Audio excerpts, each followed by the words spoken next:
బాధగా కూడా ఉన్నది. ముందు బాధ గురించి చెప్తా, తర్వాత ఆనందం గురించి చెప్తా. బాధ ఎందుకయ్యా అంటే, నేను ఏ నల్లమల అడవుల్లో అయితే అక్షరాలు దిద్దిన్నో, ఏ నల్లమల అడవుల్లో అయితే నడక నేర్చుకున్నానో, ఆ నల్లమల అడవులల్లా నన్ను పార్లమెంటు అభ్యర్థిగా ఈ అచ్చంపేట నియోజకవర్గానికి ఇదే బర్కతుల్లా ఫంక్షన్ హాల్లో మరి ఆ రోజు బాలరాజు గారు, నేను ఇద్దరం ఇదే వేదిక మీద, నరసింహగౌడ్ గారు, ఇంకా చాలా మంది నాయకులు ఉన్నారు, అందరం కలిసి ఇదే వేదిక మీద మీ అందరికీ నేను ఒక పార్లమెంట్ అభ్యర్థిగా పరిచయం అయినా. అవునా కాదా? ఎర్రటి ఎండను కాదని అప్పటికే కాంగ్రెస్ పార్టీ ఇక్కడ ఉండే ఎమ్మెల్యే అత్యంత క్రూరంగా మన కార్యకర్తల మీద ఎక్కడ పడితే అక్కడ కేసులు పెడుతున్నా కూడా, బిడ్డ నువ్వు జైలు వేసినా, ఉరికమ్మ ఎక్కించినా మేము మాత్రం మా గులాబీ జెండాను వదలం, కేసీఆర్ గారిని వదలమని ఆ రోజు ఎర్రటి ఎండలో ఇక్కడికి వచ్చి మీరు ఏ అభ్యర్థిని పెట్టినా కూడా మేము గెలిపిస్తాం అని చెప్పి ఆ రోజు మీరందరు ఇక్కడికి వచ్చిండ్రు. ఆ రోజు ఇక్కడే బాలరాజు గారు ఉన్నారు. కానీ నాకు ఇలా ఎంత బాధ అవుతున్నదంటే, ఇదే హాల్లో మరి ఈ యుద్ధం కాంగ్రెస్ పార్టీ చేస్తున్న ఘోరమైన నేరాలకు, అదే విధంగా బీజేపీ కాంగ్రెస్ ను ఒక కూటమిగా మారి బీఆర్ఎస్ మీద పూర్తిగా దౌర్జన్యం చేస్తున్న ఈ పరిస్థితుల్లో బీఆర్ఎస్ పార్టీ నాయకులు, కార్యకర్తలు మీరందరూ కూడా వీరోచిత పోరాటం చేస్తున్న ఈ సమయంలో మీకు అండగా నిలబడి మీకు మార్గదర్శనం చేయాల్సిన నాయకుడు ఇలా అస్త్ర సన్యాసం చేసి వెళ్ళిపోయిండు. ఆయన గువ్వల బాలరాజు గారు. ఇది బాధ. ఇక మిత్రులారా, ఆనందం. మరి అలా మీరు ఆగస్టు 15 నాడు ఎంత స్వాతంత్రం వస్తే భారతదేశ ప్రజలు ఎంత ఆనందంగా ఉన్నారో, ఇవాళ అచ్చంపేట ప్రజలు కూడా అంత ఆనందంగా ఉన్నారని మీరు మాట్లాడుతున్న తీరు, మీరు ఈరోజు ఎన్ని కష్టాలున్నా కూడా ఒక్క ఫోన్ కాల్తోనే ఇక్కడికి వచ్చిన తీరు అనేది ఇలా ఆనందం కలిగిస్తా ఉన్నది. మిత్రులారా, ఈ రోజు మీరు అచ్చంపేటలో పెట్టిన ఈ ఆత్మీయ సమావేశం కేవలం అచ్చంపేటకే కాదు, మొత్తం తెలంగాణ కూడా ఒక వార్నింగ్ ఇస్తున్నది. బిడ్డ, నల్లమల అంటే కేవలం పిరికి పందలే ఉండరు. నల్లమలలో చిరుత పులులుంటాయి, పెద్ద పులులుంటాయి. ఆ పెద్ద పులులే ఈరోజు కార్యకర్తల రూపంలో వచ్చిండ్రు. మీరు మీ స్వార్థాన్ని చూసుకొని మీ స్వప్రయోజనాల కోసం అవకాశవాదులుగా మారి, వెన్నుపోటుదారులుగా మారి, బయటికి పోయి తల్లి లాంటి పార్టీ మీద రాళ్ళేస్తే మేము కొదమ సింహాలమైతాం, పెద్ద పులులమైతాం బిడ్డ అని చెప్పి అలా అచ్చంపేటలో కార్యకర్తలందరూ నినదీస్తున్నారు. మీరు కేవలం అచ్చంపేటలో ఉండే గువ్వల బాలరాజు గారికి మాత్రమే వార్నింగ్ ఇస్తలేరు. మొత్తం తెలంగాణలో ఎవరైతే గోడ మీద పిల్లులు ఇప్పటికి కూడా గోతి కాడ నక్కల్లా కూర్చున్నారో వాళ్ళందరికీ కూడా అచ్చంపేట ఒక దిక్సూచిగా మారింది. అలా మిత్రులారా, నిజానికి మీరు ఎంత కష్టపడ్డారు నా పార్లమెంట్ ఎలక్షన్లల్లో నాకు ఇప్పటికి గుర్తుంది మిత్రులారా. మద్దిమడుగుల, పదరాల, వంకేశ్వరంల, లింగాల, బల్మూరుల, లింగాలలో అయితే రాత్రి కాంగ్రెస్ వాళ్ళందరూ వచ్చి కొట్టడానికి పోతే బీఆర్ఎస్ కార్యకర్తలు తమ చేతులనే ఆయుధాలుగా మార్చి కాంగ్రెస్ దుర్మార్గులకు అడ్డం పడ్డ రోజులు కూడా నాకు గుర్తున్నాయి మిత్రులారు. లింగాల, బల్మూర్ల, అదే విధంగా ఉప్పునూతల, అదే విధంగా చారకొండల, అదే విధంగా అచ్చంపేట పట్టణంలో పోల్శెట్టిపల్లి గ్రామంలో ఎక్కడైనా కూడా మీరు కొట్లాడుతూనే ఉన్నారు మిత్రులారా. కొట్లాడిండ్రు, అద్భుతంగా ఓట్లు తీసుకొచ్చిండ్రు. కానీ ఒక్క ఓటమితోనే కుంగిపోతే ఎట్లా బాలరాజు గారు? నాకైతే అర్థం కాలేదు. ఆయన వీడియోలన్నీ చూసిన, ఆయన ఇంటర్వ్యూలో చెప్తున్నారు, ఒక కార్యకర్త అయితే నిన్నగాక మొన్న ఒక మీటింగ్ కొడితే కార్యకర్త 2 చేతులు జోడించి, సార్ 2007 సంవత్సరం నుంచి మీతోనే తిరుగుతున్నాను. దయచేసి పోకండి సార్, బీఆర్ఎస్ పార్టీ గెలవబోతున్నది, మీరెందుకు పోతున్నారు సార్ అంటే ఆయన గుండె కరగలేదు. ఇవాళ ఎక్కడ పోయిండండి ఆయన? బీజేపీ అధ్యక్షుడు రామచంద్రరావు దగ్గరికి పోయిండు. ఇదేనా ఒక బీఆర్ఎస్ నాయకుడు చేయాల్సిన పని? ఒక ఎంపీగా పోటీ చేసిండ్రు, మీరు 2 సార్లు ఎమ్మెల్యే అయినరు, చీఫ్ విప్గా మీకు విప్గా అవకాశం ఇచ్చారు పెద్దలు కేసీఆర్ గారు. అదే విధంగా మీకు నాగర్ కర్నూలు జిల్లా అధ్యక్షులు కాడ చేసిండ్రు. ఇంతమంది గొప్ప మనసున్న కార్యకర్తలు, పార్టీని ప్రాణానికన్నా ఎక్కువగా ప్రేమించే కార్యకర్తలు, నాయకులు ఇంతమంది ఉండగా ఏ విధంగా మీరు మనసు చంపుకొని ఆ బీజేపీకి పోయినరు? బాలరాజు గారు నిరంతరం ఈ తెలంగాణను దోచుకోవడానికి కాంగ్రెస్ బీజేపీలు 2 ఒకటై కేసీఆర్ గారిని ఎంతో ఇబ్బంది పెడుతూ, కేటీఆర్ గారిని ఇబ్బంది పెడుతూ, మరెందరో సీనియర్ నాయకులను ఇబ్బంది పెడుతున్న ఈ తరుణంలో మనం కేసీఆర్ గారి వైపు ఉండాలనా లేకపోతే బీజేపీ వైపు ఉండాలనా? చెప్పండి మిత్రులారా, ఎవరి వైపు ఉండాలి? మనం గట్టిగా చెప్పండి, కేసీఆర్ గారి వైపు ఉండాలి. మనం ఇలా బాలరాజు గారు అస్త్ర సన్యాసం చేసిపోయాడు. మిత్రులారా, నేను మళ్ళీ చెప్తున్నా, నాకు కాదని కేసీఆర్ గారు ప్రవీణ్ కుమార్కి ఇచ్చిండ్రు అని అన్నారు. మిత్రులారా, మళ్ళీ చెప్తున్నా మిత్రులారా, నేను ఎంపీగా కావాలని నేను బీఆర్ఎస్ పార్టీలోకి రాలేదు. మీ అందరికి చెప్తున్నా సభాముఖంగా, నేను ఈ రాష్ట్రంలో ఈ దేశంలో కేసీఆర్ గారి ఆలోచన విధానం, కేసీఆర్ గారు ఉద్యమించి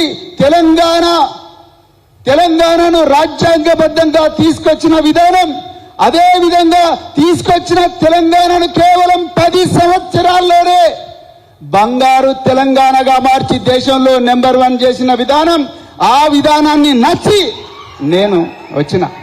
మిత్రులారా, మీ అందరికి కూడా తెలుసు, నాకు రేవంత్ రెడ్డి ఫోన్ చేసి అన్న నీకు Telangana public service commission chairman పదవి ఇస్తా.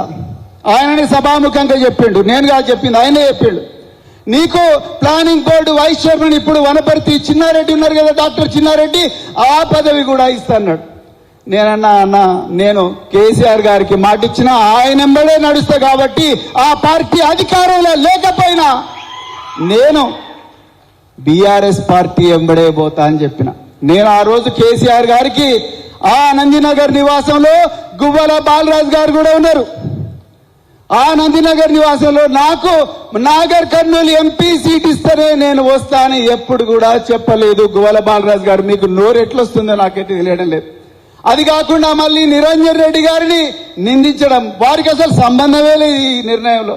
కేసీఆర్ గారు, వారికి తెలుసు 50 సంవత్సరాల రాజకీయ జీవితం, ఎక్కడ ఎవరు గెలిస్తే, ఎక్కడ ఎవరిని పెడితే ఎవరు గెలిస్తారు, గెలిచే అవకాశాలు ఎక్కువ ఉంటాయన్న నమ్మకంతో వారు నన్ను ఇక్కడికి పంపించింది. మిత్రులారా, నేను ఈ పార్టీలో రెండో విషయం చెప్తున్నా, నేను ఈ పార్టీలో నాకు ఈ పదవి ఇస్తానని నేను రాలేదు మిత్రులారా.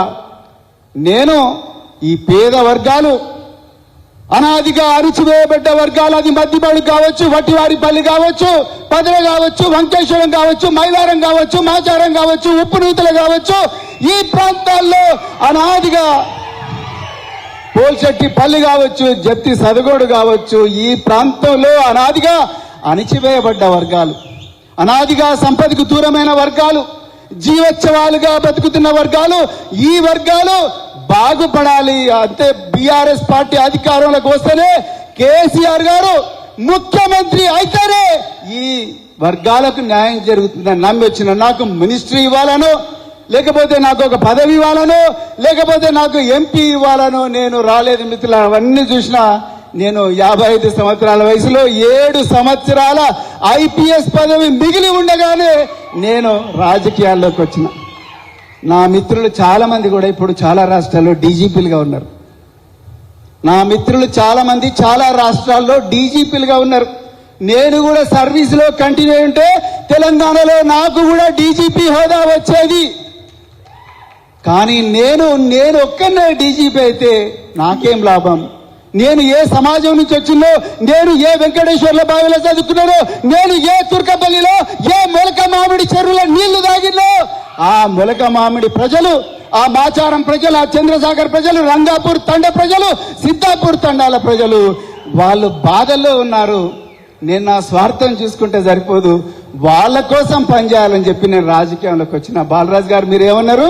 ప్రవీణ్ కుమార్ కాదు, ప్రవీణ్ కుమార్ తాత వచ్చినా నన్ను ఏమనలేరు అన్నారు. ఇగో ఇక్కడ వచ్చిన మీ తాతలందరూ ఇక్కడే ఉన్నారు, ఇక్కడే ఉన్నారు. బీఆర్ఎస్ పార్టీకి భవిష్యత్తు లేదన్నారు మీరు. బీఆర్ఎస్ పార్టీ భవిష్యత్తు అంతా ఇక్కడనే ఉంది, ఉందా లేదా? అందుకొరకే మిత్రులారా, పార్టీ అంటే ఫ్లెక్సీల మీద ఫోటోలు కాదు మిత్రులారా. పార్టీ అంటే డీపీ కాదు వాట్సాప్లో.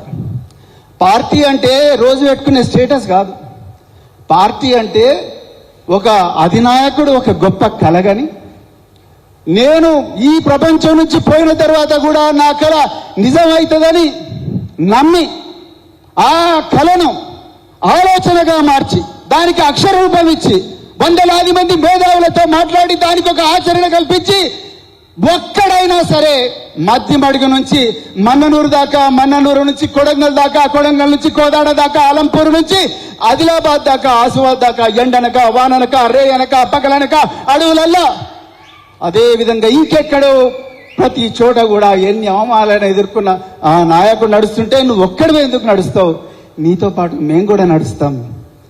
మా ప్రాణాలు పోయినా మంచిదే, మా ఆస్తులు కబ్జా చేసినా మంచిదే, మా మీద వందల పోలీసు కేసులు పట్టినా మంచిదే. మీ కళ నిజం కావాలన్న ఆ నాయకుడితో నడిచేవాడే నిజమైన పార్టీ కార్యకర్త. ఫ్లెక్సీలలో ఫోటోలు లేదనో, నాకు ఈ పోస్ట్ రాలేదనో, వాట్సాప్ లో నేను పెట్టిన పోస్టుకు రెస్పాన్స్ ఇవ్వలేదనో, లేకపోతే నాకు ఈ పదవి ఇవ్వలేదనో, నాకు ఈ కాంట్రాక్ట్ ఇవ్వలేదనో, లేకపోతే నన్ను అవమానించిందనో, లేకపోతే నన్ను ఇంట్లోకి రానియలేదనో అలిగిపోయేవాడు కార్యకర్త కాదు.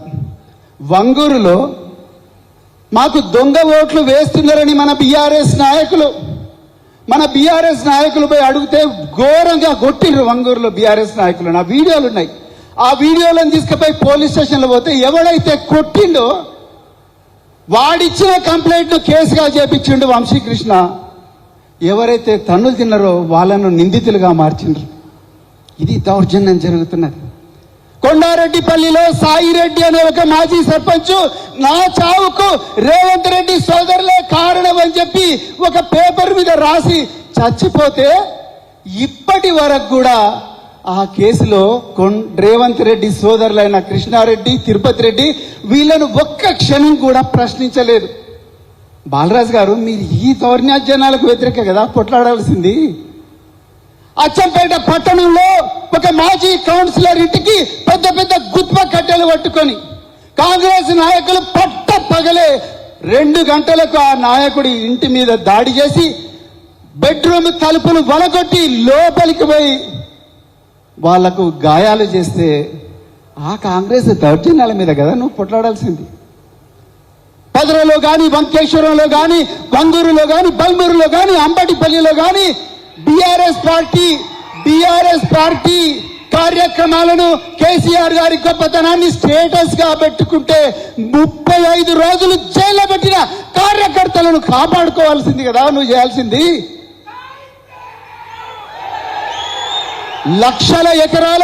లక్షల ఎకరాల భూములకు సాగునీరు మళ్లించి బనకచెర్ల లాంటి కుట్రలను కాదని రాత్రింబగలు అక్కడే పండుకొని 24 నెలల్లోనే ప్రపంచంలో అత్యంత పెద్ద లిఫ్ట్ ఇరిగేషన్ ప్రాజెక్టు కాళేశ్వరాన్ని కేసీఆర్ గారు నిర్మిస్తే ఆ కాళేశ్వరాన్ని బాంబులతో కూల్చి ఆ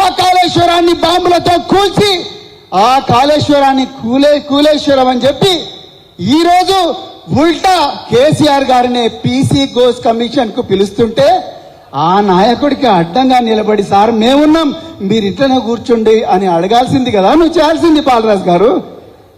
అవునా కదా మిత్రులారా? ఈరోజు ఎన్నో నేరాలు, ఎన్నో ఘోరాలు నడుస్తే కేసు. ఏసీబీ నుంచి తెలంగాణ భవన్ కు కేటీఆర్ నడుచుకుంటూ వస్తే కేసు, కేటీఆర్ మేడిగడ్డ ప్రాజెక్టుకు పోతే కేసు, హరీష్ రావు గారు ఏదో సభలో మాట్లాడితే పంజాగుట్టలో కేసు, టెలిఫోన్ ట్యాపింగ్ కేసు, రేవంత్ రెడ్డి తన సొంత మంత్రుల మీద అత్యంత అధునాతనమైన టూల్స్ ను ఇజ్రాయెల్ నుంచి తీసుకొచ్చి వాటితోని తన ఓన్ మంత్రుల మీద ట్యాపింగ్ చేస్తే దాని మీద కేసు లేదు. కానీ కేటీఆర్ చేసిందంట ట్యాపింగ్, కేసీఆర్ చేసిందంట, హరీష్ రావు చేసిందంట, ఇంకెవరో చేసిందని చెప్పేసి ఈ కేసులు. తెలంగాణను ఒక చైనా లాగా తయారు చేయాలని, తెలంగాణలో ఎలక్ట్రిక్ వెహికల్స్ తీసుకురావాలని, తెలంగాణను చైనా కన్నా గొప్పగా తీర్చిదిద్దాలని కేటీఆర్ గారు మొబిలిటీ వ్యాలీ తీసుకొస్తే, ఆ మొబిలిటీ వ్యాలీ తీసుకొచ్చినందుకు ఫార్ములా ఈ అనే కేసు. వీటికి వ్యతిరేకంగా కదా బాలరాజు గారు మనం కొట్లాడాల్సింది. ఎక్కడ పోయింది మీరు? రామచంద్రరావు దగ్గరికి పోయింది. ఎవరి రామచంద్రరావు, ఎవరి బీజేపీ? 8+8. ఒకవైపు చికెను ఫిష్ కర్రీతో కొట్లాడుకునే మల్లు రవి, ఆయన తెలుసుగా మీకు కొల్లాపూర్లో చికెన్ కర్రీ ఫిష్ కర్రీ, వీటి కోసం కొట్లాడుకునే కాంగ్రెస్ నాయకులు 8 మంది, బీజేపీ వాళ్ళు 8 మంది. 8+8 ఎంత? 0. 16 కాదు, 0. ఈ 8+8 16 కావాల్సిన వాళ్ళు 0 ఈ తెలంగాణ ప్రయోజనాలను బొంద పెడుతుంటే వీళ్ళకి కదా నువ్వు వ్యతిరేకంగా పోరాడాల్సింది బాలరాజు గారు. ఎట్లా ఏ మనసుతో పోయినరు మీరు? ఆ కార్యకర్త ఏడుస్తుంటే మనకు కన్నీళ్ళు వస్తున్నాయి. ఎంత ప్రాణమిచ్చి ప్రేమించురా బాబు వీళ్ళంతా అనిపిస్తుంది అచ్చంపేటల. అలాంటి టోళ్ళను వదిలేసి అస్త్ర సన్యాసం చేసిపోయిన మిత్రులారా, ఇంతకన్నా చెప్పేదేం లేదు మిత్రులారా. మీకు మళ్ళీ చెప్తున్నా, ముందు శ్రీశైలం మల్లికార్జున స్వామి దగ్గరికి పోవాలంటే ముందు ఉమామహేశ్వర స్వామి దగ్గరికి చంద్రసాగర్ చెరువు మీద నుంచి పోవాలి, అవునా కాదా? అలాగే ఎమ్మెల్యే గెలవాలంటే ముందు మనం చేయాల్సింది ఏం పని? స్థానిక సంస్థలల్లో గెలవాలి. మీకు ఏ ప్రాబ్లం వచ్చినా ఇంతమంది అగ్రనాయకులు ఈరోజు వేదిక మీద మిమ్మల్ని కడుపులో పెట్టి కాపాడుకుంటారు మిత్రులారా. మీరు ఎప్పటికి కూడా భయపడాల్సిన అవసరం లేదు. మీరు తప్పు చేయనంత వరకు ఏ ఎస్ఐ అయినా, ఏ సిఐ అయినా, ఏ డిఎస్పీ అయినా, ఎవరైనా కూడా మీరు భయపడాల్సిన అవసరం లేదు. అవసరం అనుకుంటే మేమందరం కూడా మీతో పాటు కల్వకుర్తి జైల్లోకి వస్తాం. శ్రీకాంతచారి, వేణుగోపాల్ రెడ్డి, ఇషాంత్ రెడ్డి, భోజ్యా నాయక్, సాయి కుమార్, వీళ్ళందరి త్యాగం కంటే గొప్పదా మన జీవితం? అవునా కాదా? వాళ్ళు ఈ కాళేశ్వరం ప్రాజెక్టు చూడకుండా పోయారు, గురుకులాల ప్రాజెక్టులు చూడకుండా పోయారు, మిషన్ భగీరథ నీళ్లు తాగకుండా పోయారు. ఒక్కసారి ఆలోచించండి. కాళేశ్వరం ప్రాజెక్టు నీళ్లలో మొలిచి, ఆ నీళ్లు వచ్చిన చేళ్లలో మొలిచిన విత్తనాలను తినే అదృష్టం లేకుండా పోయారు. సిరిపురం యాదయ్య చచ్చిపోతే కూడా నీ పేరేం పేరు బిడ్డ అంటే తెలంగాణ అన్నాడు. మీ నాయన ఏం చేస్తాడంటే తెలంగాణ, మీ అమ్మ పేరేం పేరు అంటే తెలంగాణ అని చెప్పి అపోలో హాస్పిటల్లో ఏడుస్తూ చనిపోయాడు. జై తెలంగాణ అని చనిపోయాడు. నేను చూసిన ప్రత్యక్ష సాక్షిగా. వాళ్ళందరి త్యాగాల కంటే గొప్పదా మన జీవితం? ఎంత స్వార్థం, ఇంత స్వార్థం ఉండొచ్చా నాయకుడికి? అందుకొరకే మిత్రులారా, దయచేసి రాత్రింబవళ్ళు ఉప్పు నూతలు కానీ ప్రతి గ్రామంలో కూడా రాత్రింబవళ్ళు ఈ మోసాన్ని, ఈ ఘోరాన్ని ఇదంతా కూడా ప్రజలకు వివరించి రాబోయే రోజుల్లో బీఆర్ఎస్ పార్టీ జెండా 100కు 60 కాదు, ఇంతకుముందు ఒక వక్త అన్నాడు 100కు 60 కాదు, 100కు 100 గ్రామాల్లో మన జెండానే ఎగరాలి, అవునా కాదా? అందరూ 2 చేతులెత్తి ఒకసారి చెప్పండి, జై తెలంగాణ, జై తెలంగాణ. కేసీఆర్ గారి నాయకత్వం, కేసీఆర్ గారి నాయకత్వం, జై తెలంగాణ. కొంచెం ఎక్కువగా సమయం తీసుకున్నందుకు సభాధ్యక్షులు మర్రి జనార్దన్ గారికి క్షమాపణలు. Thank you.